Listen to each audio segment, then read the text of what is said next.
So thank you so much for joining me. Talk to me about the role of the Central Corridor. Central Corridor, as you may be aware, is a multilateral organization.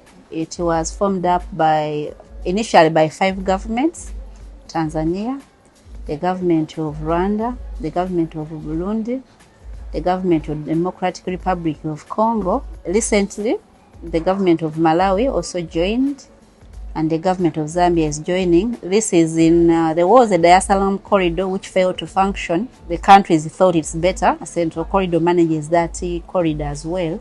So that's why they are coming to join the Central Corridor. So now there are 7, officially 6, but the 7th is also joined before this year ends. So they make 7 countries. Now, what is the mandate of Central Corridor? The mandate is to facilitate and coordinate transport along the corridor in aid to promote trade.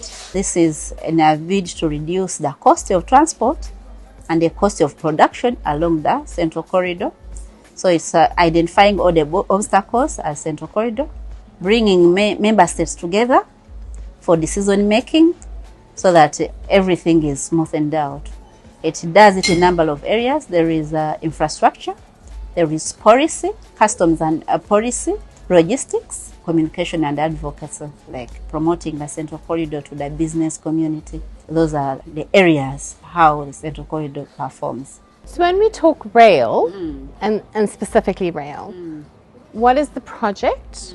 What is the connecting for the East African region, and where do you position? Rail is seen as a mode of transport which can take mass cargo at a lesser time and lesser cost, especially now with this new SGR, which is 160 kilometers per hour. It will be a very, very advantage to the business community as well as the countries themselves, because now you see you'll be reducing the time, but you'll be taking a lot of cargo at the same time. So how Central Corridor comes in now with this, and if this comes in, that means trade from the port to the destination or the member states will be easier.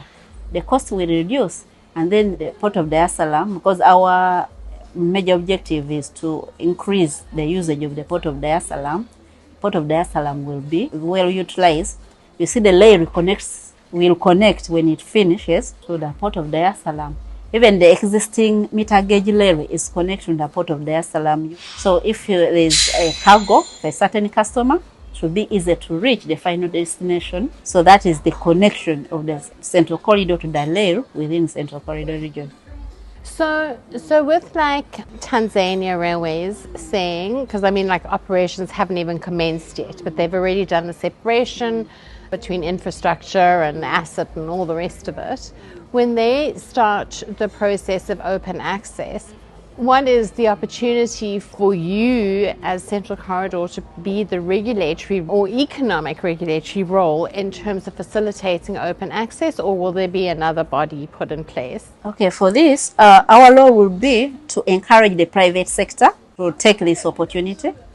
We are like a connection between the public sector and the government. So when the private sector have issues, they bring them to us. We identify which bodies of the government which can resolve this, and then we bring the two together and come up with a solution. So now with this open access, our role as Central Corridor will be to bring in the private sector to join to come and use this opportunity, because it is going to benefit them first of all, because they will be doing the transportation themselves. Because we have those big customers, the manufacturers in our member states. A manufacturer doing iron sheets, where he's getting his raw materials, say from overseas. These are heavy roads of raw materials. But if you're transporting your raw materials from the port directly, you have your own flatbed wagons or whichever wagons, and you get them. That means you determine the time. You determine the time of delivery, even it's so it's like you are in charge.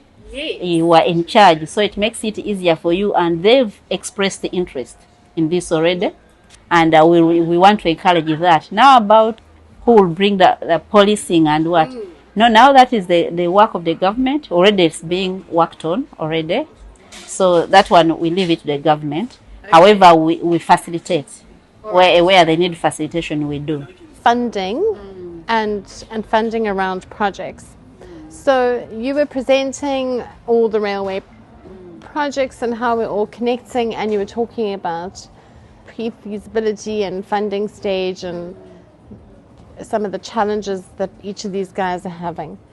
Like, how do you, as Central Corridor, solve those problems? Can you solve those problems? Okay. Of course, there are several challenges, as you've heard from the presentations, especially in getting funding. Our role is to assist the member states. These are now the countries which are doing the railway projects. First of all, prepare the project in accordance with the requirement of particular funders. In that preparation, you look out what will this funder want, so that when you're preparing, you already address it. And then when time comes to present to that project to that funder, everything is almost covered. Whatever he asks, where is this? You can see. Where is this? You can see. So it makes it a bit easier. But still, that doesn't take away the fact that we're still, funding railway is still a challenging element within our region. For other projects, road projects, those ones are easily fundable because we have the traditional funders, the banks, World Bank, African Development Bank, European Investment Bank.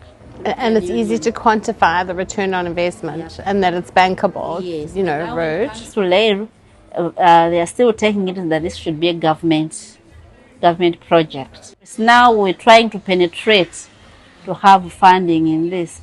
As you saw, we want to get even green financing on this, which is also a kind of a problem. Preparing a project to be bankable because the requirements are not straightforward. No. They are not. So still we have challenges, but we are trying to overcome these challenges together with the not central corridors as a body, but together with all stakeholders involved. In terms of you assisting and facilitating the preparation of that documentation, do you have that capacity internally, or do you outsource for consultants on a tender basis? We do. We get technical assistance in preparation. Some of this expertise we don't have. So you see, Central Corridors lean, very lean. It's a 20 staffed organization, 20 including even the support staff in that 20. That one shows you how limited we are. So what we do, we use the technical assistants. Those are consultants who come on board to assist us for short periods of if there's a certain specialty we're looking for, we get that to do that. Then after, we dispense off the consultant. Yeah, so normally we work with the consultants to help the member states.